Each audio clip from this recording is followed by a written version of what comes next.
Assalamualaikum warahmatullahi wabarakatuh. Izin bertanya, nama saya Maryam Abdillah dari Panggilannya? Maryam dari SMA Negeri 1 Kota Magelang.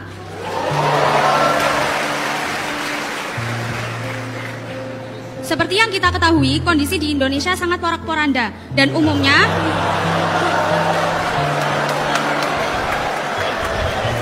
terima kasih. Yang mahasiswa kalah sama SMA. Dan umumnya sumber masalah ini berasal dari bagian pemerintahan. Namun, apakah masalah yang terjadi hanya dari pusat pemerintahan, tidak berasal dari pola pikir masyarakatnya? Jadi, bagaimana cara mengajar atau mengajak masyarakat untuk berpikir agar kita bisa menjadi bangsa Indonesia menjadi bangsa yang lebih terdidik, tidak hanya untuk generasi muda, tapi juga untuk generasi tua yang sudah terlambat belajar. Terima kasih. Top betul Anda ini. Oke, makasih Maryam. Kelas berapa Maryam? Kelas 10. Kelas. Anda, Maryam, dari Magelang? Iya. Naik apa ke sini? Saya sama kakak, tapi kakak lagi kerja. Jadi, naik apa? Motor. Naik motor? Iya, Pak. Di boncengan naik motor? Iya. Dari Magelang? Iya. Khusus untuk hadir di sini? Iya. Masya Allah. Makasih Maryam, tepuk tangan buat Maryam. Terima kasih. Maryam, nanti turun bawah ya. Ya, Pak. Nanti kita ketemu ya. Oke. Udah ya, cukup. Ini pertanyaan terakhir dari Maryam ini menyatakan bahwa Indonesia banyak masalah dan masalahnya sering dimulai dari pemerintah. Untung lagi nggak di dalam pemerintah ya. Kalau dulu ketika masih dalam pemerintah, setiap kali ada pertanyaan tentang pemerintah kan kita harus menjelaskan, bukan? Kalau sekarang ya menjelaskan juga tapi tanpa beban gitu. Nah, pertanyaannya bagaimana mengajak? Begini teman-teman sekalian, kita jalan saja dengan rencana. Maryam punya rencana, kita semua punya rencana. Rencana kita untuk hidup lebih baik di tingkat individu, kalau diakumulasi, dia akan membuat bangsa kita lebih baik.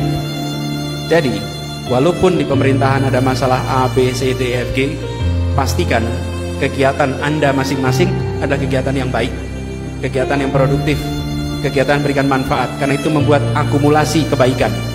Jadi pesan saya itu. Nah, nanti kalau ada pemilu lagi, pilih yang benar. Ya, untuk ini bukan pilpres saja, DPRD kan, DPRD di kabupaten, kota, DPR RI, pilkada, gubernur, wali kota, bupati, manfaatkan kesempatan itu. Dan di sini indahnya demokrasi. Demokrasi itu membatasi lingkup wilayah kekuasaan, dibatasi dan dibatasi durasinya. 1 periode maksimal 2 periode itu dibatasi. Dan ini diikat dengan konstitusi, inilah demokrasi. Sehingga ketika rakyat salah pilih, ya 1 periode. Sesudah itu bisa dikoreksi. Itulah indahnya demokrasi. Karena itulah penting bagi kita untuk rasional. Jadi buat Maryam, untuk masyarakat, Anda ajak kegiatan kebaikan.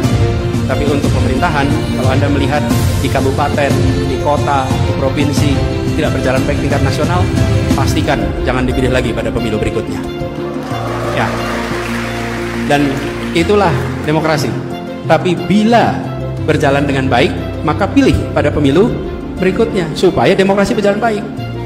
Cuman akhir-akhir ini ada yang mau ikut demokrasi nggak boleh ikut. Nah, itu tanda-tanda matinya demokrasi. Ini karena di kampus saya tambahin ya. Tambahin.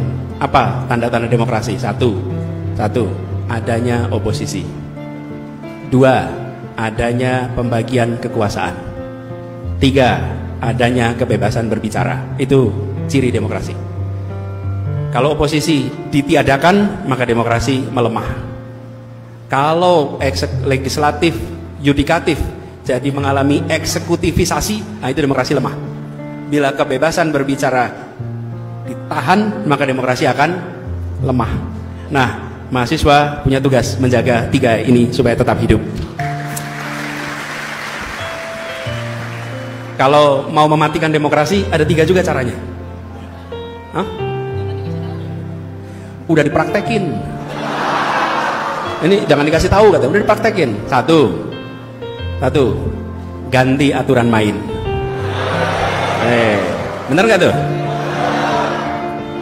Yang kedua, singkirkan lawan dari pertandingan. Jangan sampai ikut pertandingan. Yang ketiga, kuasai wasit. Nih, jadi kalau mematikan demokrasi 3 itu, diingat-ingat ya. Diingat-ingat bukan untuk dipraktekkan. Ini diingat-ingat untuk melihat tanda-tanda. 1, aturan main diubah. Yang kedua, singkirkan lawan supaya jangan ikut pertandingan. Di Jakarta udah pernah terjadi. Terus yang ketiga, wasit dikuasai. Udah, kalau udah begitu selesai. Pertandingan menjadi teater. Oke? Nah, ini teman-teman 3 ciri demokrasi, teman-teman bantu jaga, dan 3 ciri-ciri mematikan demokrasi, teman-teman bantu cegah. Mahasiswa menjadi kekuatan untuk menjaga demokrasi dan mencegah matinya demokrasi. Oke?